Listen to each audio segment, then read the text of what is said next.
Essa noite nós temos a tarefa de penetrar um pouco mais fundo os ensinamentos que estão contidos no capítulo 20 do livro O Evangelho segundo o Espiritismo, que é o livro da codificação espírita, aonde são estudadas as lições morais de Jesus, de acordo com os princípios doutrinários do Espiritismo. Ok? Isso significa o quê?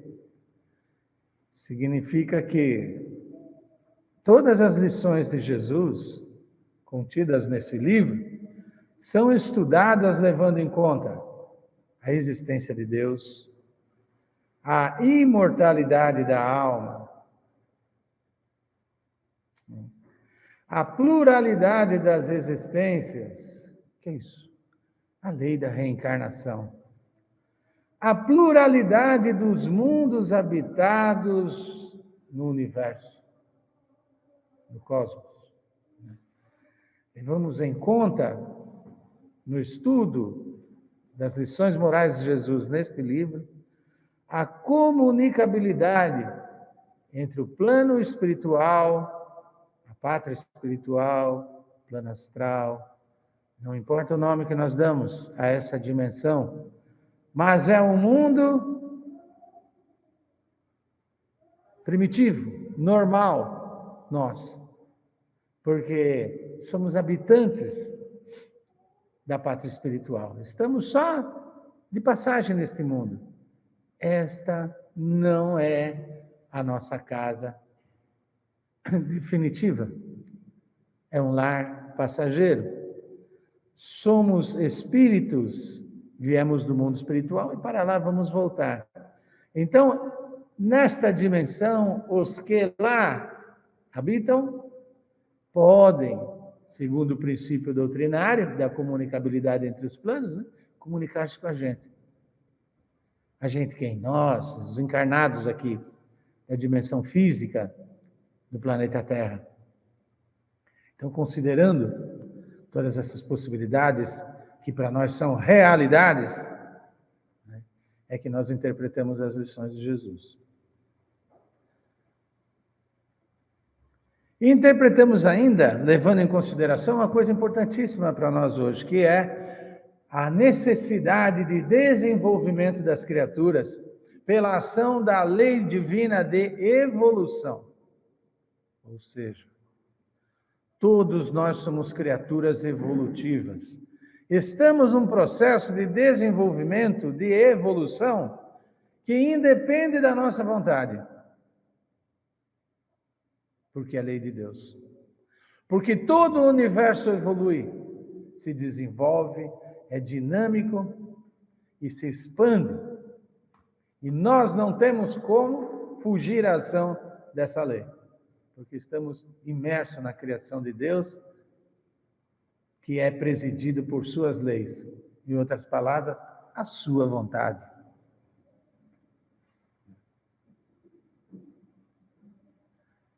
É importante esse último aspecto para o nosso estudo hoje, por quê? Porque trabalhar na obra de Deus, como nós vamos estudar aqui, vou ler já já, a parábola da vinha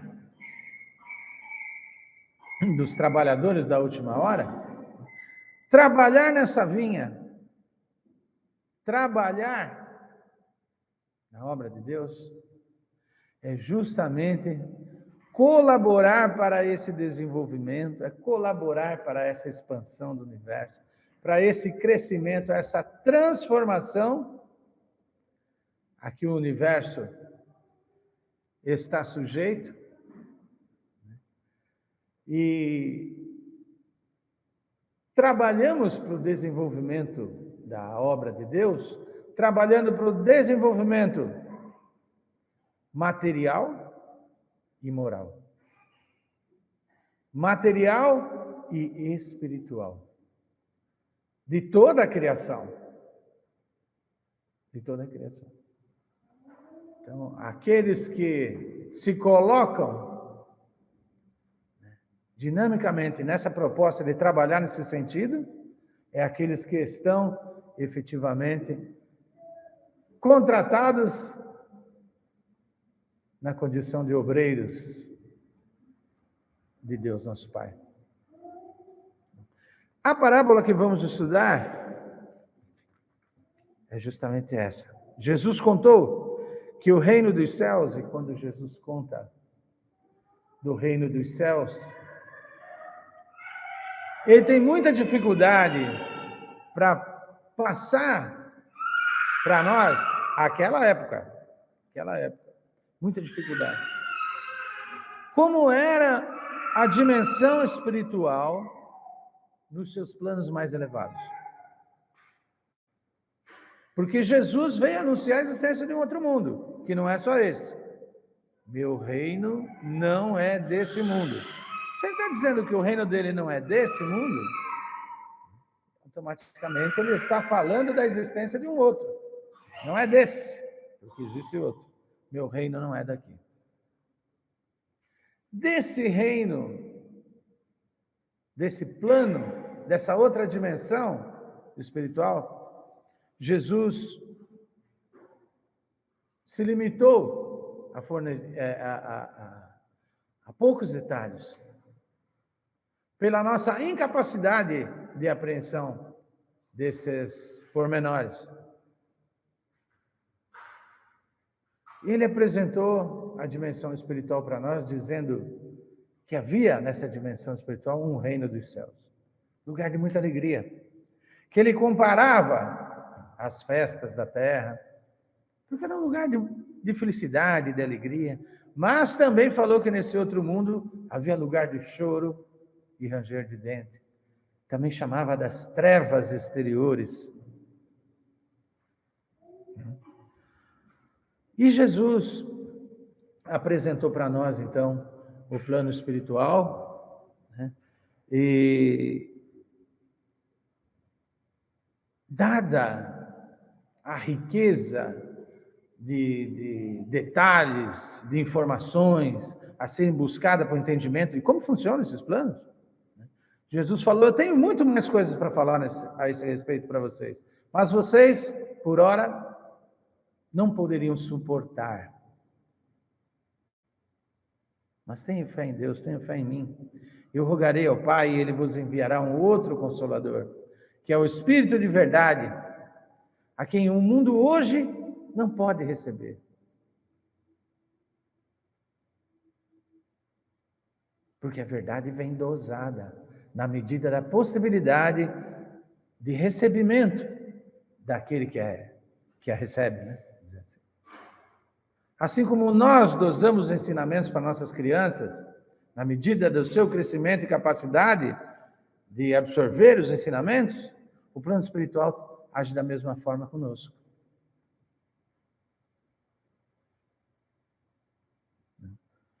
Então Jesus promete um Consolador que viria no tempo certo, falar as coisas que naquela época nós não suportaríamos receber como lições espirituais. E então Jesus fala do mundo espiritual com poucos detalhes, comparando sempre histórias da terra, experiências do cotidiano daquele povo de pastoreio, daquele povo da agricultura.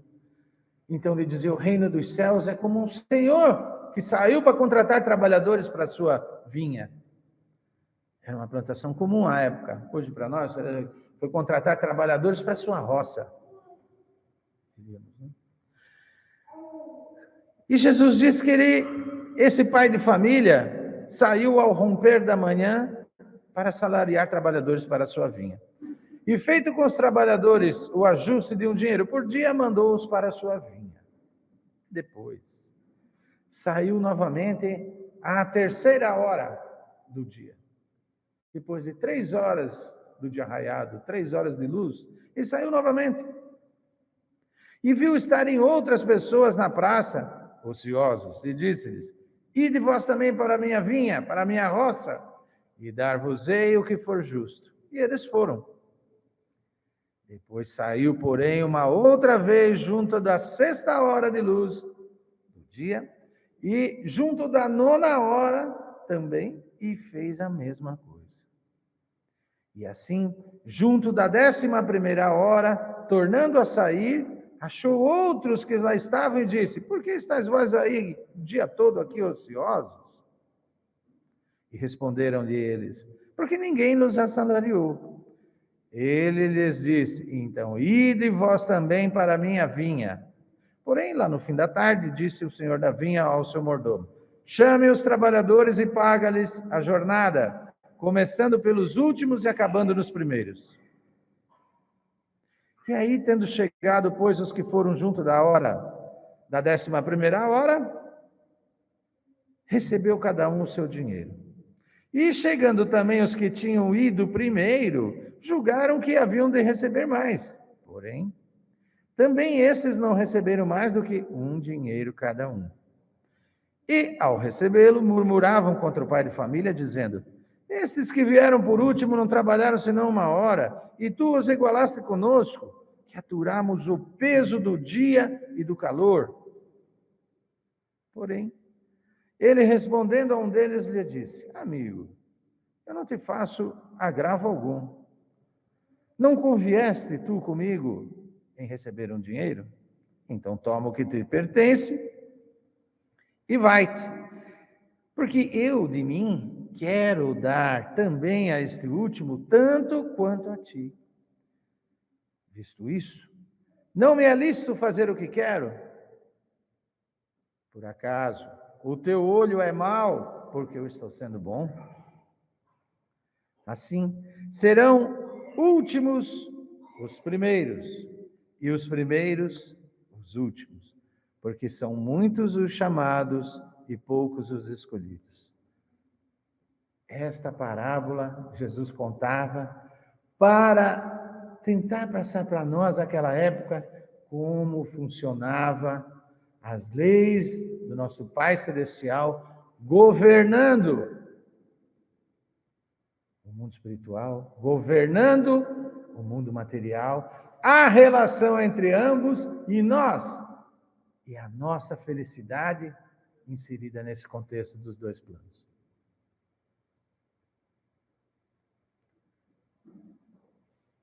E aí, então, como nós falamos no início, né, que a doutrina espírita vem com os seus princípios doutrinários elucidar por luz sobre os estudos morais de Jesus, ela vem explicar, com seus conceitos, o que Jesus queria nos ensinar a respeito do funcionamento das coisas espirituais com essa parábola. Com essa parábola.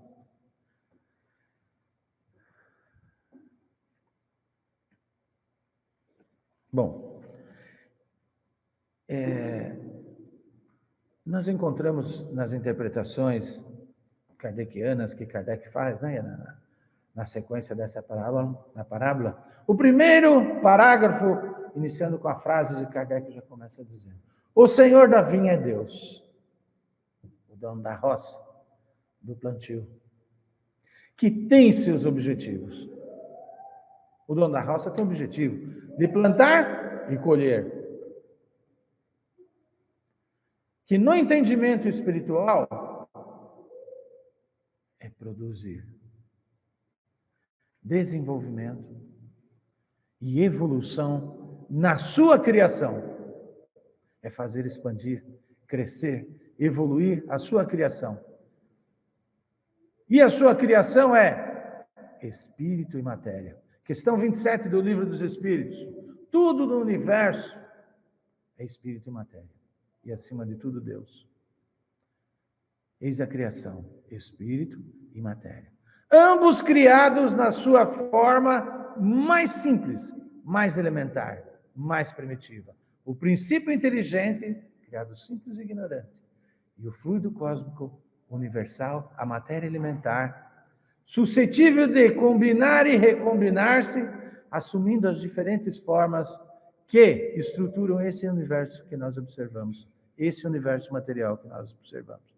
De maneira que isso aqui é fluido cósmico universal, este corpo, este ar, o líquido e a matéria, inclusive, que não percebemos com os 5 sentidos do nosso corpo físico, mas que existe, formam as diferentes regiões do mundo espiritual que André Luiz vem contar para nós, é feito do quê? Matéria espiritual, também chamada o fluido.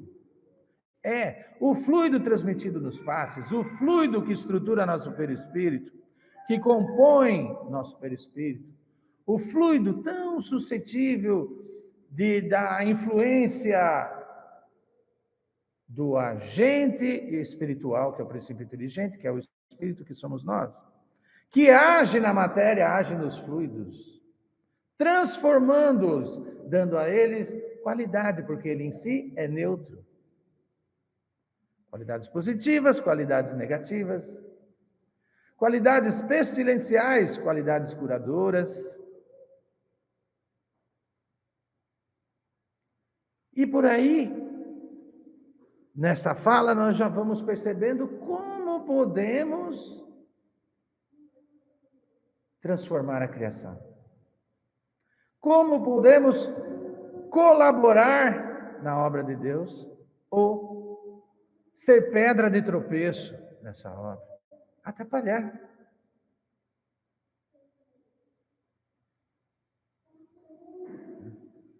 Então, dentro do conceito de que tudo no universo evolui, os mundos evoluem. As várias habitações disseminadas pelo espaço sem fim estão aí evoluindo. Assim como as criaturas que neles habitam. De maneira que a doutrina nos ensina que os mundos, em seu processo evolutivo, vão mudando de categoria de mundo. E vamos encontrar mundos primitivos que são habitações, de espíritos recém-saídos, diz Kardec, da mão do Criador. Ainda com muito por aprender em conhecimento e em moral, em sabedoria e em sentimento depurado.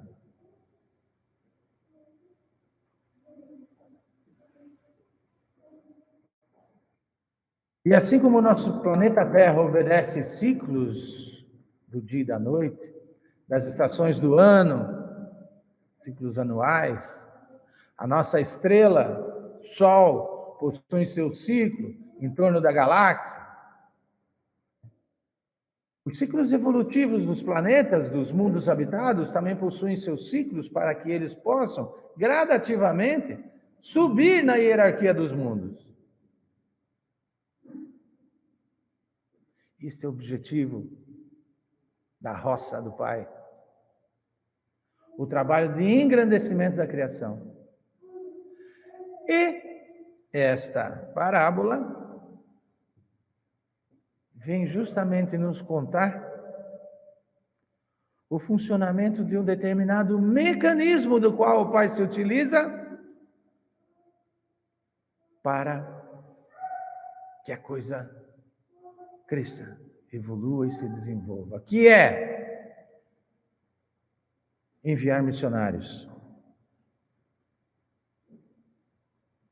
Agricultores da boa semente, para semear no solo dos nossos corações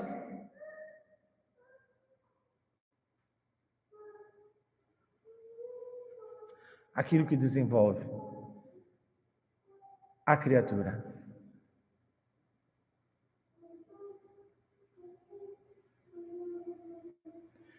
Esses colaboradores mais diretos do Pai, os missionários por Ele enviados, têm desenvolvido esse trabalho desde os primeiros estágios evolutivos da humanidade. E nunca a humanidade esteve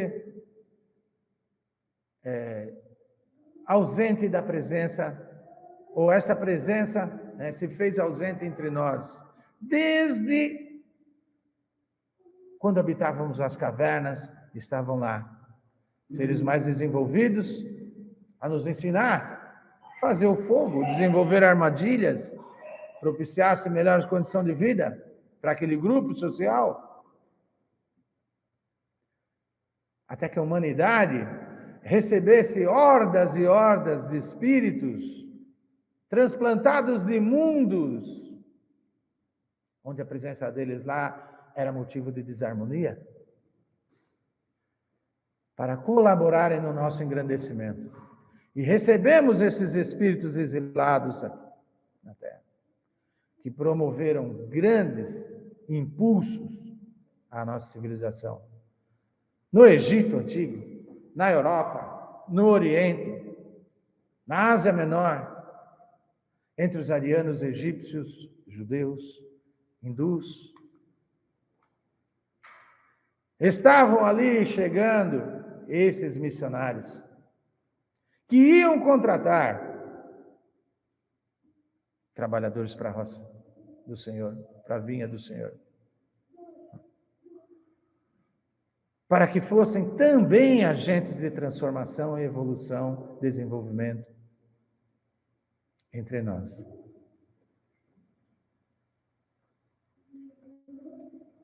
De maneira que, pelo poder transformador que todo princípio inteligente, todo agente espiritual, todo espírito, ou ainda todos nós temos, nós podemos sim colaborar para esse desenvolvimento. Cada um nas suas possibilidades, mas todos nós podemos. Todos nós temos condições de trabalhar essa terra. Trabalhar a terra. Nesse serviço de esclarecer e consolar. Podemos consolar esclarecendo, esclarecer consolando, não importa. É o trabalho de iluminação. Trabalho de iluminação. Então, o plano espiritual age de forma planejada e programada, de maneira que os séculos futuros já estejam sendo delineados hoje, no projeto da nova humanidade.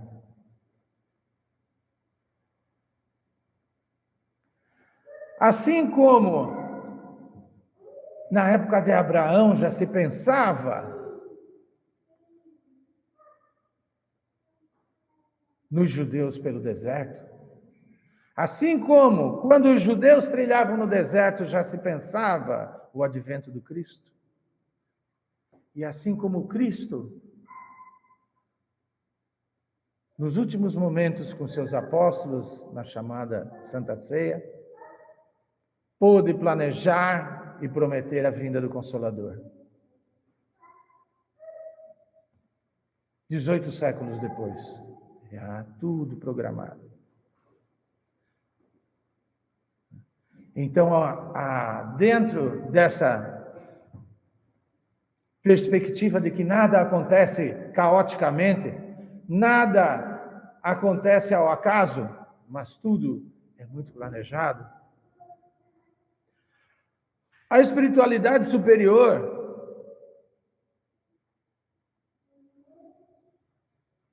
desenvolve aquilo que na doutrina espírita chamamos revelações. Grandes revelações, que são pacotes de ensinamentos que vêm como uma onda para chacoalhar a humanidade, nos chacoalhar. Tivemos a primeira grande revelação no estudo da doutrina espírita nós vemos como a primeira grande revelação o advento de Moisés, que veio fortalecer a ideia do Deus único, que hoje para nós pode parecer um ensinamento simples, mas àquela época era um ensinamento espiritual muito avançado. Deus é um só. Trabalho árduo de Moisés trouxe, juntamente a essa lição, os outros 10 mandamentos, leis divinas e imutáveis, às quais ele associou leis civis e humanas, às quais ele dava um caráter divino para facilitar a prática, o entendimento e a imposição desses mandamentos para o povo, mas que eram leis humanas, transitórias, e que o próprio Jesus as desenvolveu. E, falando em Jesus, estamos falando daquele que trouxe a segunda grande revelação, ou o segundo grande pacote de ensinamentos, lições espirituais, ensinando a todos nós que somos espíritos, que à época eram encarados como os deuses.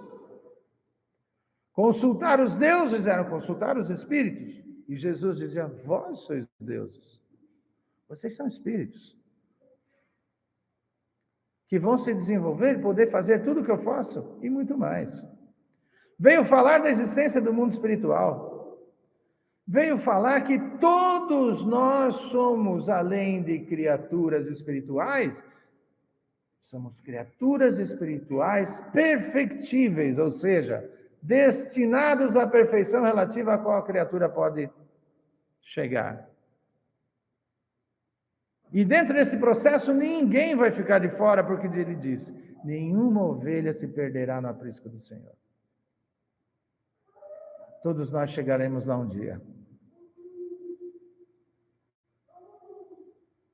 Pelo nosso esforço, para que tenhamos o mérito de ter chegado, como ele chegou, e outros tantos chegaram. Contudo, para chegar lá existe um caminho, e uma das principais funções da sua missão era mostrar esse caminho. Tudo bem, tem o reino dos céus, é a dimensão superior, é o plano espiritual elevado, as altas esferas, os altos páramos celestiais, mas como chegar lá? E ele ensinou.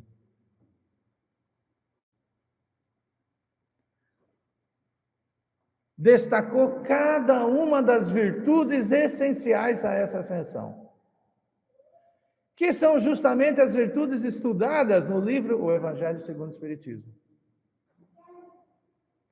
E ensinou também quais os vícios comportamentais que devem ser combatidos por nós, para a ascensão espiritual. Mas falou tudo de uma maneira muito geral, com símbolos, com alegorias, parábolas.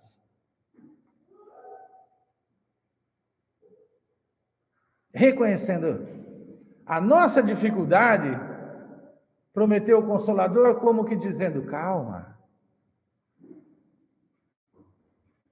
em vocês se preparando, se promovendo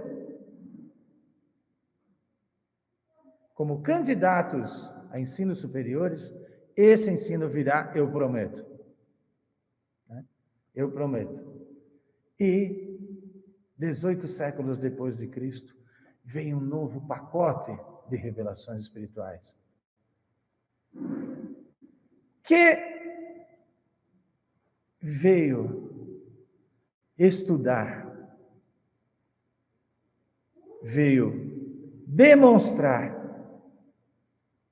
a vida espiritual, para que o espírito e a vida espiritual, como diz Kardec, deixasse de ser um artigo de fé não precisasse ser uma coisa que a gente tem que crer, uma coisa que a gente tem que acreditar, imaginar como seja, porque trabalhou nas suas bases com o fenômeno, a ciência, e a realidade do espírito foi demonstrada. O mundo espiritual foi exposto na sua intimidade. Somos nós, aqueles que viveram já entre vós, a quem chamai mortos. Quem falamos com vocês daqui?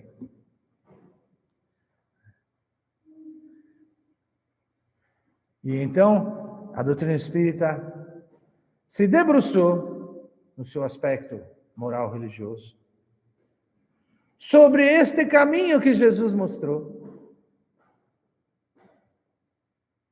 e esmiuçou, detalhou, levando em conta a nossa realidade espiritual, a nossa realidade evolutiva, a nossa necessidade de evoluir para ser feliz como criatura, porque essa felicidade nos aguarda. Está lá, já nos pertence, mas não nos é dado a chave ou perdão. Nos é dada a chave, mas nós estamos no início do mecanismo da abertura. Porque é muito comum vermos uma frase na doutrina espírita de que Jesus é a porta, Kardec é a chave.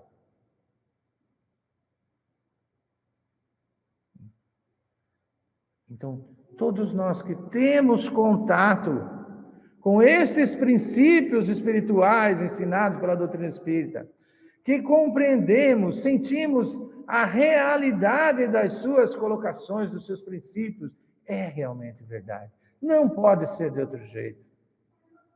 Nós devemos trabalhar como os contratados da vinha, dentro das nossas possibilidades, para a expansão dessas verdades.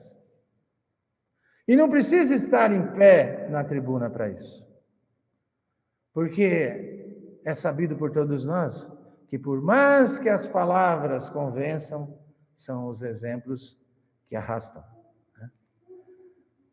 Então, sejamos criaturas melhores, porque a nossa transformação contagia. É um esforço. Aliás, quando falamos da nossa transformação, estamos falando daquilo que é mais difícil para a criatura no universo. Essa ascensão. É muito complicado. É muito difícil abandonar o homem velho que existe em nós e fazer nascer um homem novo. É muito difícil. Por isso mesmo, por essa dificuldade, muitas vezes se dá em processos dolorosos. Por isso mesmo, cada passo dado não é retrocedido. O Livro dos Espíritos nos ensina que a criatura não retrocede na evolução, não involui. E a nossa atuação na nossa sociedade, no nosso mundo, aonde quer que estejamos, no sentido de colaborar para a transformação positiva da sociedade que vivemos, do mundo material onde vivemos, é o trabalhador que aceitou o trabalho e efetivamente está trabalhando. Está trabalhando. Existem múltiplas formas de poder estar ajudando. Essa evolução, esse desenvolvimento. Está trabalhando na roça de Deus, na vinha do Senhor. Mas, no final da parábola, existe lá um momento em que chega o final do dia e o patrão vai pagar a todos. E quem começou trabalhando, na primeira hora de luz do dia, está recebendo tanto quanto o que trabalhou e foi contratado no final do dia. Porque a paga para nós, estagiários do planeta Terra, que estamos num momento evolutivo de reencarnarmos, desencarnarmos, reencarnarmos, desencarnarmos em mundos de provas e expiações, é permanecer nesse globo no seu salto evolutivo, na sua mudança de categoria.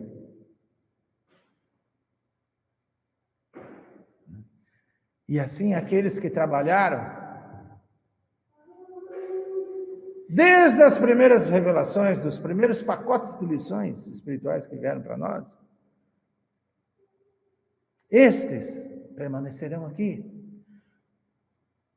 Os que iniciaram sua jornada de trabalho, enquanto se dava a instalação na Terra do segundo pacote de lições espirituais, a segunda revolução, o advento do cristianismo e sua implantação aqui na Terra, que não foi fácil, também permanecerá aqui. E nós outros que nos abraçamos nessa proposta, agora, com a terceira revelação, com a doutrina espírita, também temos essa oportunidade de receber esse pagamento, de receber essa dádiva, de permanecer no planeta desde que sejamos trabalhado na roça, desde que fomos contratados. E essa contratação é o quê? Tomar posse dessa realidade. Estamos contratados quando sabemos o que é o certo e o que é errado.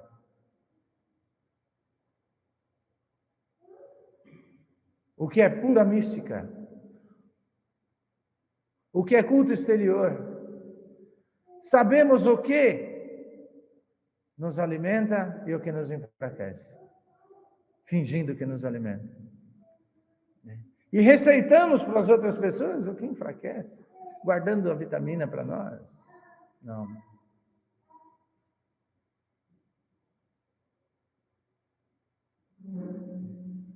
É o trabalho interior.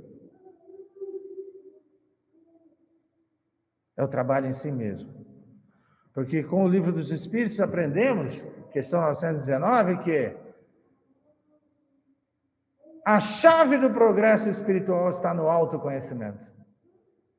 Conhecer a si próprio.